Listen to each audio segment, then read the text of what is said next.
Transition, ou l'art de valoriser vos transitions professionnelles, quel que soit votre âge et quel que soit votre secteur d'activité.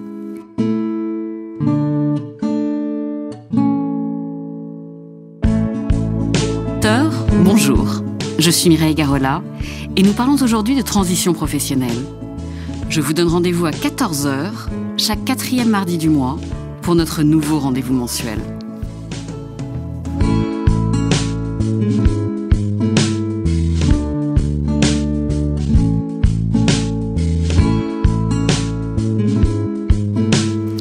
L'année dernière, j'ai eu pour objectif de vous faire partager la méthodologie de mon cabinet.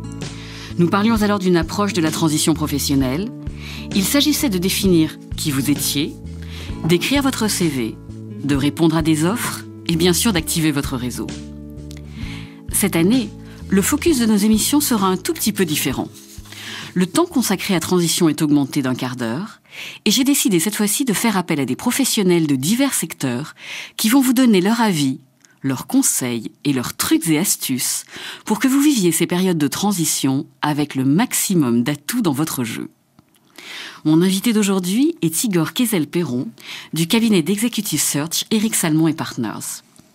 Le sujet de l'émission sera « Dans les secrets d'un chasseur de tête ». Le but est de vous donner, sans aucun faux semblant, un état du marché de l'emploi aujourd'hui et de vous expliquer tout ce que les professionnels du recrutement ne vous disent pas forcément. Igor Kayzel-Perron, bonjour. Bonjour. Merci de vous prêter à cet exercice avec nous aujourd'hui. Je vous en prie. L'exercice, ou l'idée générale, est de partager avec vous les conseils qu'un professionnel de l'executive search pourrait donner à un candidat et de chercher à balayer tous les poncifs et les idées reçues qui circulent sur ce que l'on peut attendre ou pas d'un cabinet de recrutement de haut niveau. On va essayer.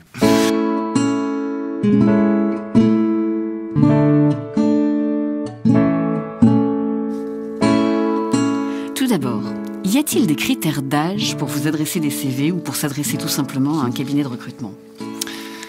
Alors, pour un cabinet de recrutement de cadres dirigeants, le critère d'âge, c'est d'avoir à minima 35 ans. En dessous, il est rare d'accéder à ce type de responsabilité.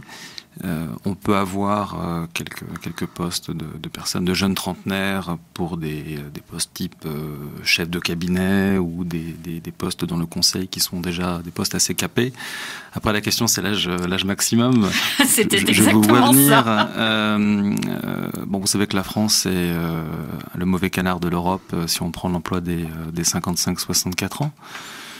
Si je ne me trompe pas, on est à 35%. La Suède a dû dépasser les 60%, avec bien sûr des grosses différences si on est entre 55 et 60 ou 60, de 60 à 64. Là, malheureusement, la France n'est pas le bon élève. J'ai l'impression que le critère d'âge, la capacité à trouver un emploi après 50 ou 55 ans s'améliore lentement. Dans les discours, nos clients restent ouverts. Dans la réalité, ça reste difficile. Ce qui est aberrant, puisque finalement, un chasseur de tête devrait n'envoyer que des candidats entre 35 et 45 ans, ce qui fait 10 ans de vie professionnelle sur les 45 ans qu'il faut pour cotiser, donc ça pose un petit problème économique. Donc ça évolue lentement. On peut avoir des postes pour des personnes même de 60 ans qui vont terminer leur carrière, c'est horrible de dire ça, mais effectivement travailler de 60 à maintenant 65, 67 ans pour certaines sociétés. Mais c'est une courbe de Gauss. Il y a moins d'opportunités, effectivement, moins de possibilités de faire passer ce type de candidat. Du coup, quels conseils donneriez-vous à des candidats, pas forcément qui viendraient vous voir, en fonction de leur classe d'âge ? C'est une bonne question. Je dirais, jusqu'à 35 ans, les opportunités sont là. Alors un peu moins en ce moment que dans les périodes glorieuses qu'on a pu connaître, qui remontent maintenant à déjà quelques années, mais il y a toujours la notion d'investissement. Jusqu'à 40 ans, le marché est facile et au-delà n'est pas compliqué. Ça dépend un peu des profils, mais on va prendre des populations pour lesquelles c'est un peu difficile pour des raisons d'âge ou pour des raisons de ce que la France considère dans notre rationalisme historique comme des carrières un peu compliquées, non linéaires. Le marché est ainsi fait aujourd'hui, je vais répondre à votre question, mais c'est un marché de clients. Les clients trouvent assez facilement les candidats qu'ils veulent, et le marché s'est un peu radicalisé sur des candidatures lisses, on va dire cela comme ça, dans des parcours assez évidents. On est directeur financier à 25 ans, on est encore à 50 dans des grands groupes et tout s'est bien passé. Ce genre de parcours, on va dire, sans heurts sur le chemin est de plus en plus rare. Les autres ne sont pas forcément des mauvais candidats, bien évidemment. Mais pour eux, le retour à l'emploi est plus compliqué. Et là, il y a un mot, je vous donne un exemple qui est simple, c'est un peu dommage, c'est volume. Un exemple, j'ai vu un DRH récemment de 55 ans, un groupe belge, peu importe, mais une belle société, autour d'1 milliard d'euros. Très beau parcours, et il m'a dit voilà, c'est bien simple. Il m'a donné ce mot, la leçon c'est le volume. J'ai pris 100 contacts, j'ai eu 10 pistes et une offre. Voilà, et là où, on va dire en 2007, il fallait peut-être 30, 40 contacts pour arriver à avoir 2-3 opportunités. Aujourd'hui, ce 30-40, il faut le multiplier par un facteur 2, 3, 4, etc. Donc un aspect volume est... déjà parce que c'est important, parce que c'est le niveau d'énergie qu'il faut mettre pour cela doit être cohérent avec ce chiffre.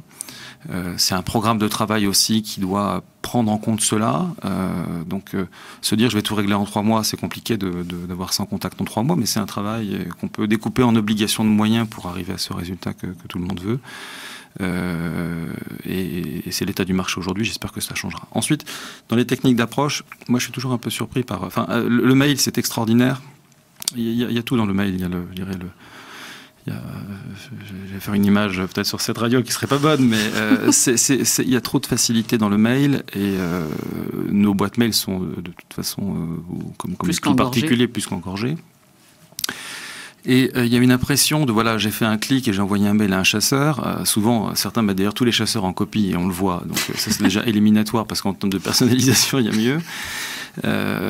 Moi, je suis surpris par alors, il y a le volume, mais ça n'empêche pas de faire un travail de qualité et d'essayer d'un tout petit peu personnaliser ces mails. Et on parlera d'autres techniques d'approche si vous le souhaitez. Bien sûr. Mais c'est quand même pas très compliqué pour un chasseur ou pour une entreprise d'essayer de faire un petit travail sur la personne à laquelle vous envoyez le mail, et puis d'un peu personnaliser les choses. Et je peux vous assurer que quand c'est fait, alors il ne faut pas que les gens m'envoient des centaines de mails aujourd'hui, parce que je ne pourrais pas y répondre, mais je pense que vous risquez d'être assailli à l'issue de l'émission. J'ai pas de mail. Non, une société qui, je ne sais pas, a ouvert une usine en Chine, un dirigeant qui aurait vécu une partie de sa vie dans tel ou tel pays, arriver à créer quand même un petit travail de personnalisation dans un mail toujours très bref, 4-5 lignes, permet, à mon avis, d'un petit peu accélérer ou faciliter le contact. Donc vraiment personnaliser son approche, et essayer de se différencier. Et plutôt que de se dire voilà, je vais faire un travail, alors certes de volume, mais c'est un volume intelligent. Voilà, c'est ce que je peux donner comme conseil. Ça, ce sont pour les candidats qui s'adressent à des cabinets d'executive search. Clairement, moi, dans mon métier, je vois que les jeunes ont un problème aujourd'hui. Les jeunes, c'est 25-32 ans qui passent de CDD en stage, en re-CDD ou autre chose du genre. Et après, je ne dis pas que je les reclasse pas, loin de moi cette idée, mais à partir de 55 ou de 57 principalement, je crois qu'il y a une barrière à 57, ça commence à devenir plus complexe. Ces gens-là, effectivement, ne passent pas par des cabinets d'executive search, ils passent parfois par des cabinets de recrutement, mais c'est compliqué, qui n'ont pas d'ailleurs tellement plus de missions que vous, parce que les gens passent en direct plutôt sur LinkedIn et sur Viadeo. Pour ces deux catégories extrêmes dont en France on parle beaucoup, est-ce que vous auriez des trucs et astuces à partager avec eux? Parce que si l'effet volume joue pour la catégorie qui est employable et pour laquelle vous recevez des CV, qu'est-ce que ces gens-là, qui sont a priori beaucoup plus aux extrêmes, peuvent faire pour se différencier encore plus, puisqu'on leur a piqué leur méthode pour la catégorie broad-base? Vous savez, Mireille, il n'y a pas de baguette magique en ce moment sur le marché. Dommage. Non, mais dommage parce que non, mais nous, on voit des candidats aussi qui s'inquiètent et qui aimeraient qu'on leur donne les 2-3 conseils qui vont tout régler. Je crois que pour ces deux catégories, ce que je disais s'applique également. Je vais donner un exemple. Ma fille, qui fait une école de commerce, cherchait un stage et me dit « Papa, il n'y a plus de stage en France. » Je dis « Ben, t'as fait quoi ?» Je me dis « J'ai envoyé 9 mails. » Je dis « Ah, effectivement. » Enfin, là, il a fallu que je lui explique qu'il fallait peut-être un volume d'action un peu plus important pour y arriver. Non, la situation des jeunes. Alors juste un petit point pour remonter le moral à tout le monde. Donc vous avez vu les salaires de sortie des écoles, ils sont en baisse. Donc on est quasiment en euros constant au par même rapport niveau. À quand vous et moi quand je suis sorti, c'était les mêmes niveaux. Quand vous et moi on était petits, voilà, tout à fait. Bon, par contre, nos clients cherchent encore des jeunes. Alors ils ne passent pas par nous, mais il y a des opportunités. De toute façon, il faut bien sûr des têtes bien faites et des jeunes, enfin, je dirais diplômés ou pas. Ça faut quand même s'intéresser aussi aux non diplômés pour les entreprises françaises. C'est vrai qu'il y a des opportunités à l'international, il y a des opportunités dans les PME, mais ensuite il faut faire attention à sa carrière parce que c'est très complexe, en la France, sortie d'une PME. Oui, tout à fait. Je crois qu'il n'y a pas d'autres conseils. Il y a effectivement le volume de contact et surtout, moi je suis toujours un peu surpris par le fait que malheureusement, dans les études, on passe assez peu de temps à se dire tiens, comment est-ce que j'approche le marché du travail? Mireille, vous le savez, les gens ont un petit peu des idées. Enfin, moi, quand je suis sorti, je ne savais pas du tout ce que je voulais faire. Mais tu nous expliquais que ça serait facile en plus à notre époque. Et c'est vrai que c'était facile. Et qu'on était les meilleurs. Voilà, on était les meilleurs. Bon, c'était vrai. Non, mais c'était facile. Jusqu'en 91, c'était relativement facile. Aujourd'hui, moi, ce que je vois quand même quelques jeunes, parce que j'aide certains jeunes sur le marché de l'emploi. Alors, je ne demande pas construire un projet professionnel à 25 ans, certainement pas. Mais de se connaître un peu et de dire, mais écoutez, essayez de savoir ce que vous aimez faire et à partir de là, on va construire. Donnez-moi ces briques et moi, je vais travailler. Et ça, ils auraient pu le faire avant. Personne ne demande de le faire. Et même étonnant. Des gens de 50 ans qui viennent me voir et des jeunes a fortiori ne se posent jamais la question de savoir qui ils sont, ce qu'ils veulent et grosso modo, qu'est-ce qu'ils peuvent apporter. Voilà. Et ils arrivent avec ce que j'appelle une approche de couteau suisse en disant, voilà, et ça c'est dans le meilleur des cas, en disant, je peux faire ça, je peux faire ça, je peux faire ça. Monsieur le recruteur, monsieur le DRH ou monsieur le qui vous voudrez, écoutez, vous n'avez qu'à choisir. Et à ce moment-là, la réponse, elle est très facile. Elle consiste à dire, écoutez, monsieur, pour tel type de choses, vous n'en avez pas fait assez. Pour tel autre, vous auriez dû le faire à un autre moment. Et ça ouvre la boîte de Pandore et la personne est de facto recalée. Et la première chose que je demande à mes candidats de faire, quand je les accompagne, c'est de leur dire d'abord, fermez l'éventail de ce que vous voulez, définir qui vous êtes, parce que c'est plus facile, ou définissez ce que vous n'êtes pas. Ça permet au moins de faire un tri. À partir du moment où vous savez ce que vous n'êtes pas, vous vous concentrez sur ce que vous êtes et vous présentez ça et vous cherchez ça. Ça vous évitera déjà de vous faire recaler pour 75% des choses que vous n'avez de toute façon pas envie de faire. Et pour votre morale, ça sera déjà un grand plus. Ah oui, mais vous avez entièrement raison. Pour rassurer un peu les auditeurs, c'est pas facile de savoir ce qu'on veut faire. Mireille. Je serais hors job sinon. Oui, non, mais dans la vie, il y a des moments où on se retrouve. Alors, ça peut être à 25 ans, parce qu'on n'a pas réfléchi. Ça peut être à 45 ans ou 50 ans, où en fait, on ne sait pas. On ne sait pas parce que... On ne sait plus. On ne sait plus parce que le marché vous a rejeté ou manifestement ne veut plus votre type de compétences. On a des rêves pour travailler dans tel ou tel secteur mais qui sont à l'état de rêve. Donc effectivement, quelqu'un qui vient nous voir, alors nous on est gentil, mais je ne peux pas à la fois régler un problème de projet personnel et de projet professionnel. C'est difficile, tu ne peux pas faire les deux. Donc, et le problème, c'est qu'il faut que la personne prenne les deux. Voilà, sinon, ça ne fonctionne pas, il y a un mismatch. Voilà, le mismatch. Et le match, c'est quoi? C'est la convergence entre un projet professionnel et un marché. Voilà. Alors après, il faut être conscient que quand on veut être dompteur de lion, le marché il est moins important que quand on veut être CFO. Mais il faut déjà savoir si on veut être dompteur de lion ou CFO. Et il ne faut pas que les personnes soient je dirais, désespérées. Moi, j'ai quand même un message très optimiste par nature. Voilà, il y a un moment donné, c'est normal d'arriver à... Il y a des ruptures qui font que, pour plein de raisons, on est perdu. Et là, il y a des gens comme vous, bien sûr, et d'autres qui aident les personnes à prendre un peu de recul. je pense qu'il faut surtout avoir confiance et puis essayer de avoir confiance dans le projet personnel et puis ensuite batailler comme un lion. Ça fait 2 fois que j'entends le terme lion, je sais pas pourquoi, mais la bonne nouvelle, c'est que il y a quand même un marché. Enfin, je veux dire, déjà, nous, on a une activité en France aujourd'hui qui est plutôt bonne, qui est en croissance, alors aussi portée par l'international, mais à partir de groupes français. Et voilà. Et donc, un projet professionnel précis. Alors après, on peut laisser quelques marges de manœuvre, où on sait les 2-3 choses qu'on aime faire et une démarche active, authentique et optimiste. Il n'y a pas de raison que ça ne marche pas. Et quand je le vois autour de moi, ça marche tout le temps. Alors après, on se prend des baffes. C'est pas habituel. Du tout un schéma linéaire. Et voilà ce qu'on apprend aujourd'hui, la plupart des gens, c'est qu'on apprend l'échec. C'est exactement le sujet. Et à l'école, moi, j'ai jamais eu de cours d'échec. Pas au sens du jeu, mais de se dire, il faut se reconfigurer. Et puis, que font les entreprises sur les marchés aujourd'hui? Elles se réinventent, elles font la même chose. La même chose. Voilà. Changement de paradigme, changement de business model. Et notre métier, c'est aussi de gagner de l'argent, mais vis-à-vis des candidats, je pense que le seul message à passer, c'est ça, en fait. Vous comme nous, d'ailleurs, c'est de leur donner ces quelques clés pour arriver à se repositionner, parce qu'il y a des emplois. C'est le sujet de notre deuxième partie d'émission. Fantastique. Igor Kieselperron, je vous remercie. Maintenant, je vous propose une pause musicale.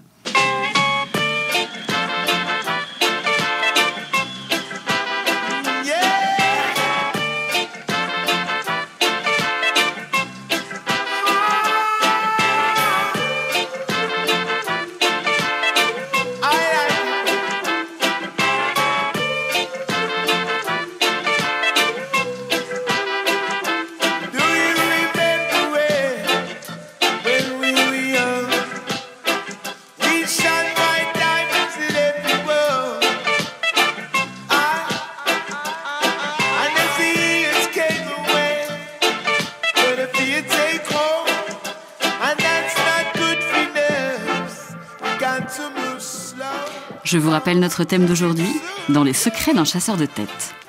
Le second thème que nous souhaitons aborder est celui de la flexibilité des parcours et des métiers. Alors, Igor Kieselperron, la France est toujours apparue comme rigide dans les changements de métier, dans les changements de fonction, dans les changements de secteur. Y a-t-il, comme vous le laissiez espérer peut-être en début d'émission, une amélioration liée aux nouvelles circonstances du marché du travail ? J'ai l'impression que c'est l'inverse. Dans les commentaires que l'on peut avoir, les discussions avec les DRH, ils sont clairement ouverts. Ils nous demandent d'être créatifs dans la fameuse shortlist, la liste restreinte, comme l'appellent certains de mes clients, en leur proposant des candidats qui, de par l'analyse que l'on fait de leurs compétences ou de leurs qualités, correspondraient au poste à pourvoir et qu'ils n'auraient pas imaginé. Mais donc dans les mentalités, les choses s'améliorent. Dans les faits, la crise a l'effet inverse. C'est que quand on mesure ses investissements, quand les décisions sont collectives, quand on a besoin de se réassurer, et quand le marché le permet, puisque le marché permet quand même d'avoir des candidatures qui sont là, on se crispe un peu sur ses choix, on se crispe sur ses critères. Et je trouve qu'aujourd'hui, même si dans le discours on me demande donnez-moi quelqu'un qui n'est pas tout à fait ça, c'est toujours aussi difficile finalement de faire passer quelqu'un dont le parcours professionnel on n'aurait pas toutes les expériences requises, mais pour lequel la personnalité nous paraîtrait assez exceptionnelle. On arrive à le faire parfois.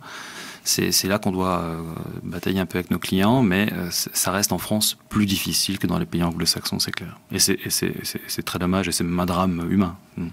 Alors moi je pense à des parcours très particuliers, parce que j'ai beaucoup de clients qui aujourd'hui veulent le faire et qui des fois en reviennent. Comment et quels conseils donneriez-vous à un cadre qui a essayé ou qui va se lancer dans l'entrepreneuriat ? Ce qui est en France, c'est quelque chose de très compliqué encore aujourd'hui. Oui. Que ce soit en création ou en reprise d'entreprise.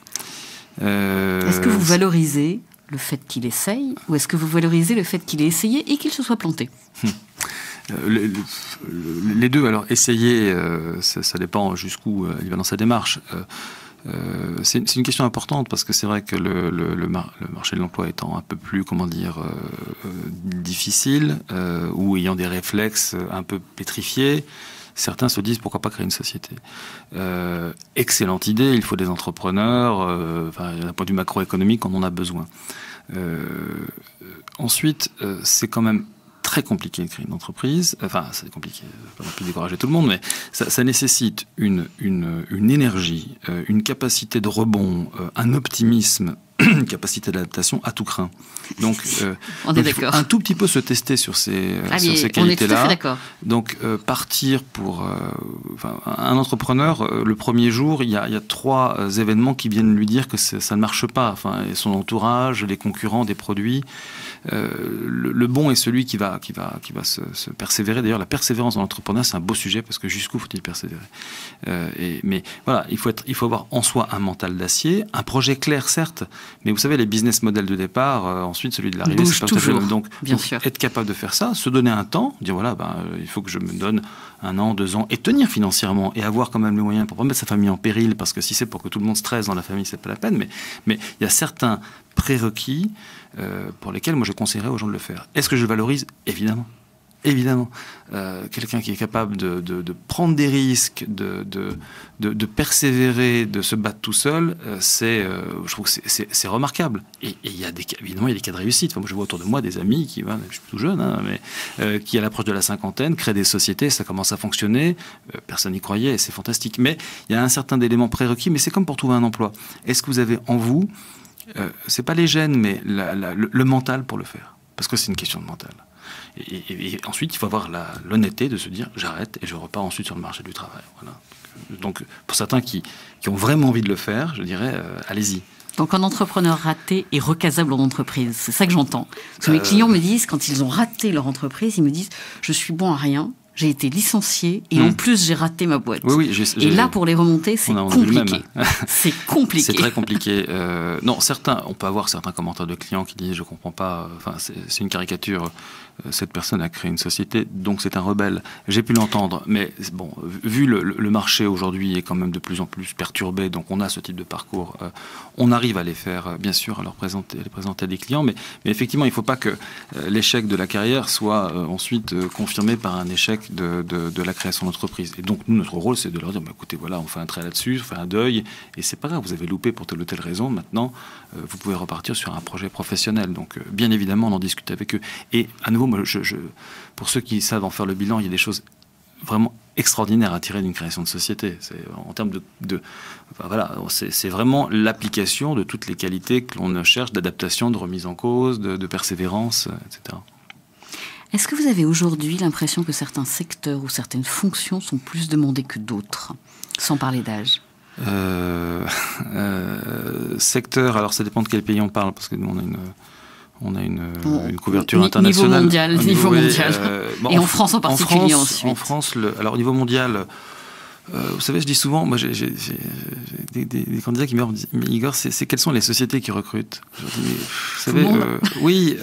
Tout le monde est personne. On vous confondez. Enfin, moi je me souviens dans une précédente vie, on se disait tous, je sais pas pourquoi dans l'ingénierie de Dassault Systèmes, oulala, ils vont très très mal, ils vont jamais nous faire travailler. Et puis quelqu'un est allé les voir et a fait plein de business. Donc à nouveau, un dirigeant ou une personne cherche un job.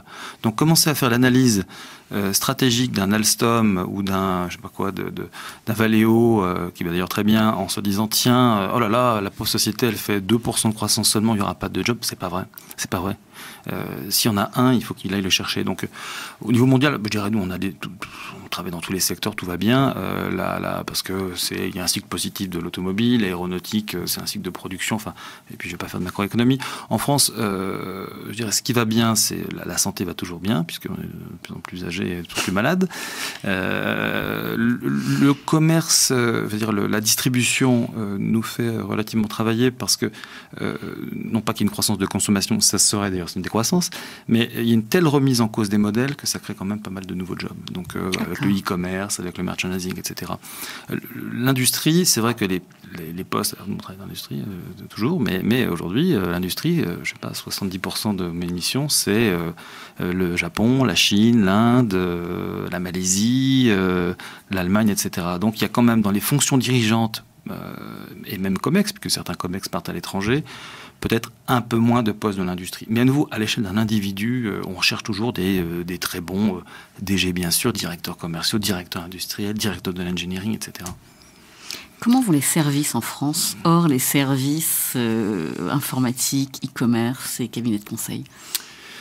Je saurais pas vous dire. J'ai pas les statistiques. Alors, donc, hors tout ça, c'est banque, assurance. Qu'est-ce qui peut rester Distribution. Distribution. Comme je disais, distribution plutôt bien. Alors, c'est pas des croissances phénoménales, mais on est peut-être les services en France sur entre selon les secteurs moins 2%, plus 2%. Donc quand même, nous on a une bonne activité, mais avec ce que je vous ai dit sur ce marché qui va se concentrer sur des candidatures qui, d'après leur parcours, auraient prouvé ou seraient des candidatures logiques. Il n'y a pas de candidature logique, mais donc le service va pas si mal que ça. Ouais. Est-ce à dire que si vous avez fait un certain type de job dans les 10 dernières années, par exemple pour des sociétés étrangères, ce qui arrive souvent, des PME étrangères qui sont reparties malheureusement dans leur pays, quel est le conseil que vous donnez? Refaire la même chose sur des sociétés françaises? Réessayer d'autres pitchs? C'est compliqué. C'est toujours compliqué de changer à la fois de société et de métier. Bien sûr. Après, c'est jamais impossible. Alors, ce que je dis, c'est jamais 0-1. Il faut simplement être conscient du degré de difficulté quand on veut avoir un job. Donc, souvent, je suis une parenthèse, mais les candidats me disent, mais est-ce que ça, je peux le faire? Est-ce que c'est possible? Tout est possible. Tout est possible. De le vouloir très très Seulement, fort et de s'en donner les moyens. Sauf que là, dans le premier, il y a 1 kilo, il y a 1 joule d'énergie, et dans l'autre, 10 mégajoules. Donc, non, c'est difficile en France, c'est ça, de changer, parce qu'il y a un tri qui est fait. Donc, quelqu'un qui est CFO dans l'agroalimentaire et qui veut être demain DG dans une société de jouets, c'est pas le candidat évident. Il pourra trouver ça peut-être par réseau personnel, mais ensuite clair. Par une analyse rationnelle de ce qu'il a fait, c'est compliqué.